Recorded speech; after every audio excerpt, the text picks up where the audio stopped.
बिस्मिल्लाहिर्रहमानिर्रहीम। अस्सलाम वालेकुम। मैं हूं सैयद सैफुल इस्लाम और आप देख रहे हैं मेरा यूट्यूब चैनल कुरानी वज़ाइफ।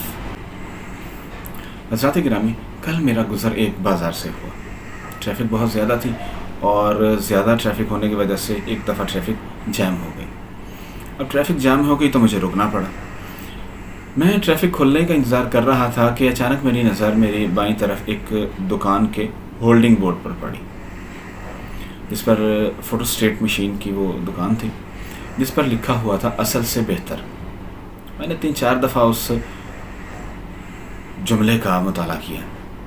फिर उसके बाद मेरी हंसी निकल गई कि आज के दौर में हर बंदा ही इस फार्मूले पर अमल कर रहा है। अब असल से बेहतर से मुराद उन्होंने तो ये लिखी थी कि जो फ़ोटोकॉपी हम करते हैं उसकी क्वालिटी, उसका मयार जो आप असल लेकर आएंगे उससे भी बेहतर है। अब लोग इस पर किस तरह से अमल दरामद करते हैं? अगर सिर्फ अमलियात के हवाले से बात की जाए तो बहुत से लोग ऐसे हैं जो अमलियात को इब्तदा से लेकर इंतहा तक उस पर इंतहाई ज़्यादा मेहनत करते हैं, वज़ाइफ करते हैं, अमलियात करते हैं, चिल्ले काटते हैं और उसके बाद जाकर कहीं वो किसी ऐसे मकाम पर पहुंचते हैं जहां कम से कम उन्हें कहा जा सके कि ये शख्स वाकई ये कामिल है। मगर इस तमाम मेहनत के बावजूद अगर आप उन्हें उनके दोस्तों में, उनके हल्का अहबाब में या कहीं भी आम जगह पर बैठा देखें तो आप शायद महसूस ना कर पाएँ कि यार ये शख्स वाकई इतना बड़ा आमिल है।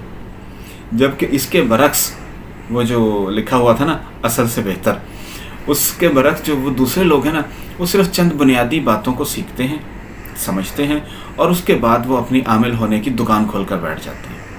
अब होता ये है कि उनके पास कोई भी शख्स गया, भले वो किसी आम से बीमारी में मुब्तला है, किसी आम से मसले में मुब्तला है, कारोबारी बंदिश उसकी किसी अपनी गलती की वजह से है, ये जो भी मसला आप समझ लें। अब वो उसके पास जाता है तो उसके पास आलिम साहब के पास पहला जवाब यही होता है, आप पर जादू का असर है, इसका उतार करना पड़ेगा और इसके लिए इतना खर्चा होगा।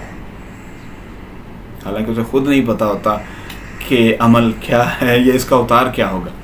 बहरहाल, तो आज जो अमल मैं आपके लिए लेकर आया हूँ, आज जो वजीफ़ा, जो तरीक़ाकार मैं आपके लिए लेकर आया हूँ, उस तरीक़ाकार को करने से आप ख़ुद इस पहचान के काबिल हो सकेंगे। आप ख़ुद इस चीज़ को पहचान सकेंगे कि वाकई आप पर जादू किया गया है या आपकी अपनी ही किसी कोताही की वजह से यह मसला दरपेश है, ताकि आपका वक्त और पैसा दोनों बच सकें। अमल नहायत सादा सा है। आपने बावज़ू होकर एक गिलास पानी अपने सामने रखना है और उस पर 3 मरतबा सूरह फातिहा और 3 मरतबा चारों कुल पढ़कर दम करना है।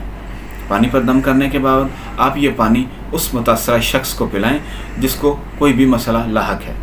अगर पानी का जायका नमकीन या कड़वा महसूस हो तो इसका मतलब ये है कि वो जादू के ज़ेर असर है, और अगर पानी का जायका पहले की तरह बरकरार रहता है तो इसका मतलब ये हुआ कि उस पर कोई जादू टूना नहीं है, बल्कि उसके साथ कोई और ही मसला, बीमारी या कोई भी मसला हो सकता है। इसलिए इस अमल पर ज़रूर अमल कीजिएगा और किसी भी आमिल साहब के पास जाने से पहले इस अमल को एक दफ़ा ज़रूर कर लीजिएगा, ताकि आपको पता चल सके कि सामने वाला शख्स आमिल है या सिर्फ दुकानदार। तो हमें याद रखिएगा। इजाज़त चाहता हूँ। फ़ी अमानिल्लाह।